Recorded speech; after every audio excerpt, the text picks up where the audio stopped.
जीवन में तुम्हारे नीरसता आ गई। प्रकृति के कोई भी प्रकृति का रूप, कोई प्रकृति की अवस्था तुम्हें उतना सुख अब नहीं दे पाती जितना छोटे बच्चे को देती। कि देती है? हम तुम विचारे नहीं करते, हम कह रहे हैं तो आप ये सोच रहे हो। भाई अभी हम कहा करते हैं जैसे आंधी उठी एकदम से, बादल उठे, हवा चली, तो छोटे बच्चों को देखो, हम तुम भी छोटे रहे तो छोटे बच्चे एकदम से बहुत तेज दौड़ते हैं, और दौड़ते नहीं है, एकदम से चिल्लाते हैं, चीखने लगते हैं। होता है ऐसा कि नहीं होता? भाई हम सब गांव में रहते हैं तो अनुभव है, होता है ऐसा कि नहीं होता? तो ये क्या है?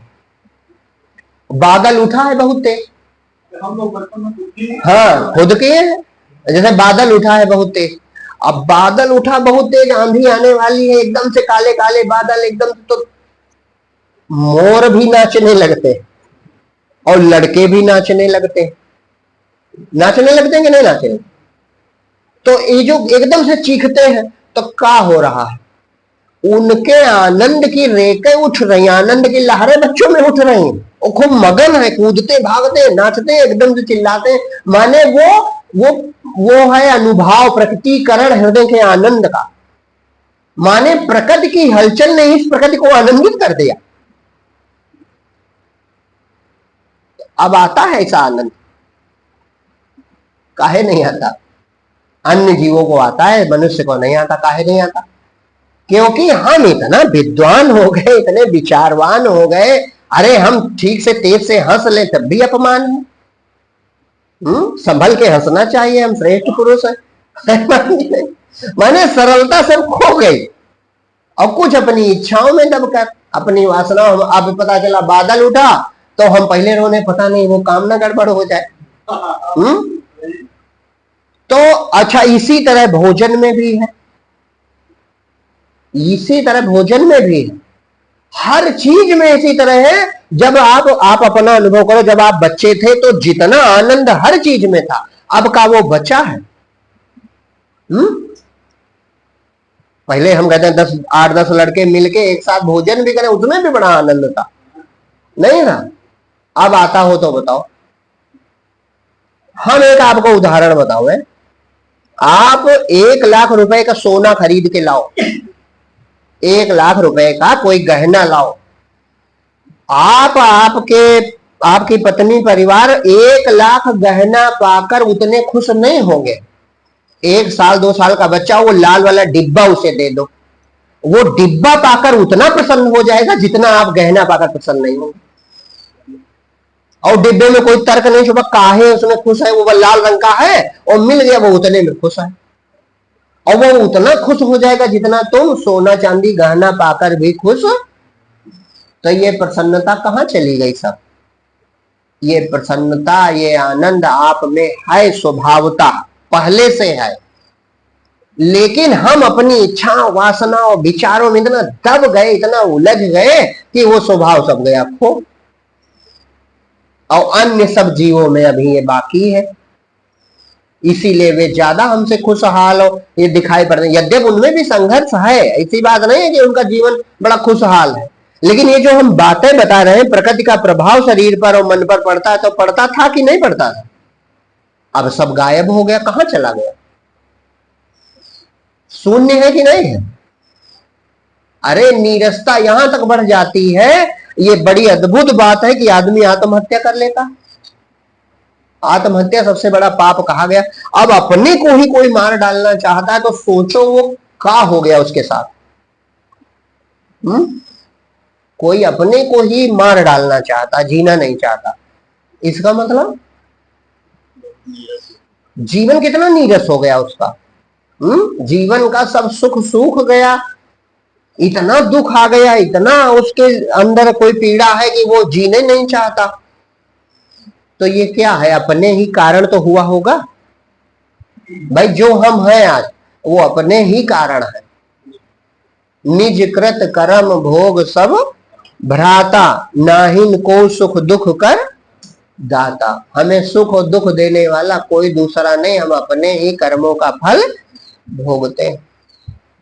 तो सुख दुख की भी रीति जो संतों ने बताई वो यही बताई कि जिसके जीवन में जितना अधिक परहित होगा, अपने आप वो उतना प्रसन्न चित्त रहेगा। अपने आप, उसको चाहिए कुछ नहीं, अपने आप वो प्रसन्नता उसकी बढ़ी रहेगी, वो आनंद में खूब खुशहाल रहेगा। और जिसके जीवन में जितना दूसरों को जिसने पीड़ा दी होगी, पर पीड़ा सब नहीं अधमाए, ये निश्चित मानो वो उतना दुखी बना रहेगा। अपने स्वार्थ के कारण हमने दूसरों का कुछ ले लिया है, दूसरों से हमने बेईमानी कर ली है, दूसरों का हक मार दिया है।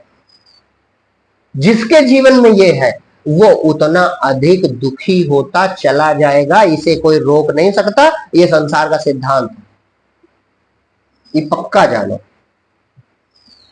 परहित और परोपकार यही सुख और दुख के कारक है, इन्हीं से सुख और दुख का निर्धारण होता। हम माने या चाहे न माने, भाई हम न माने कि अरे ऐसा नहीं होता होगा, लेकिन ये पक्का है, ऐसा ही संतों का अनुभव है, सब ग्रंथ में भी लिखा। जितना ज्यादा जिसके जीवन में परहित होगा वो उतना ज्यादा प्रसन्नचित्त और खुशहाल हो जाएगा अपने आप। काहे? उसके जीवन में उदारता आती चली जाए, उदारता ही फैलाव है, और स्वार्थ ही संकोच है। धीरे धीरे संकीर्णता आती चली जाती है, हम अपने से सिमटते चले जाते हैं, उतना ज्यादा हम दुखी होते चले जाते हैं। ये छुपी बात है जो हम नहीं जानते। संतों ने अनुभव करके बताया कि परहित तुम दूसरे का हित नहीं कर रहे, तुम अपना ही हित कर रहे। दया करके, दान करके, परोपकार करके हम दूसरे को कुछ नहीं दे रहे, हम स्वयं सुख अपना प्राप्त कर रहे हैं। अब ये रहस्य कोई जान नहीं पाता, इसीलिए आदमी इस रास्ते में नहीं चल पाता। और ये सब रहस्य, जितनी हम बातें बता रहे, ये सब रहस्य खुलते कब है? जब हृदय में प्रभु कृपा शुरू होती। जब हृदय में भगवान कृपा आपके शुरू हो जाएगी, भगवत कृपा मिलने लगेगी, तब ये लिखा नहीं है, सूझहि रामचरित मन मानिक गुपत प्रगट जहां जो जे खानी। कब? जब उघरहि बिमल बिलोचन ही के मिटहि दोष दुख भव रजनी के। जब हृदय में गुरु कृपा प्रकाश होता है, यानी परमात्मा कृपा मिलती है, तब ये रहस्य खुलने लगते हैं कि अरे है तो वैसा, हम तो उल्टा चल रहे थे, है तो कुछ और कर हम कुछ और रहे थे। उसमें सब आत्मरूप होने लगता धीरे धीरे। तो जब आत्मरूप होने लगता तो वो देखता अरे ये तो बिगाड़ के हम अपने बिगाड़ रहे हैं। भाई जैसे अपनापन आया, अपनापन आया नहीं, बस आप में बदलाव आना शुरू हो जाएगा अपने आप। जब तक आप किसी को शत्रु या दूसरा या पराया मानते हो, तभी तक स्वार्थ और ईर्ष्या ये भाव रहेंगे। और जब अपनापन आने लगा तो बदलाव होगा कि नहीं होगा? अपने आप बदलाव हो जाएगा, उसके प्रति विचार भाव सब बदल जाएंगे। तो ये अपनापन भक्ति से ही आता है। जैसे हृदय में भक्ति पैदा होने लगी, धीरे धीरे अहंकार गलने लगा, उसे अनुभव होने लगा अरे सब तो परमात्मा है। अब जब सब परमात्मा है तो किससे ईर्ष्या की जाए, किससे द्वेष किया जाए, किसके लिए स्वार्थ करके हम उससे कुछ अपना बचाना चाहें? बस अपने आप जीवन में उदारता बढ़ेगी, उदारता बढ़ेगी,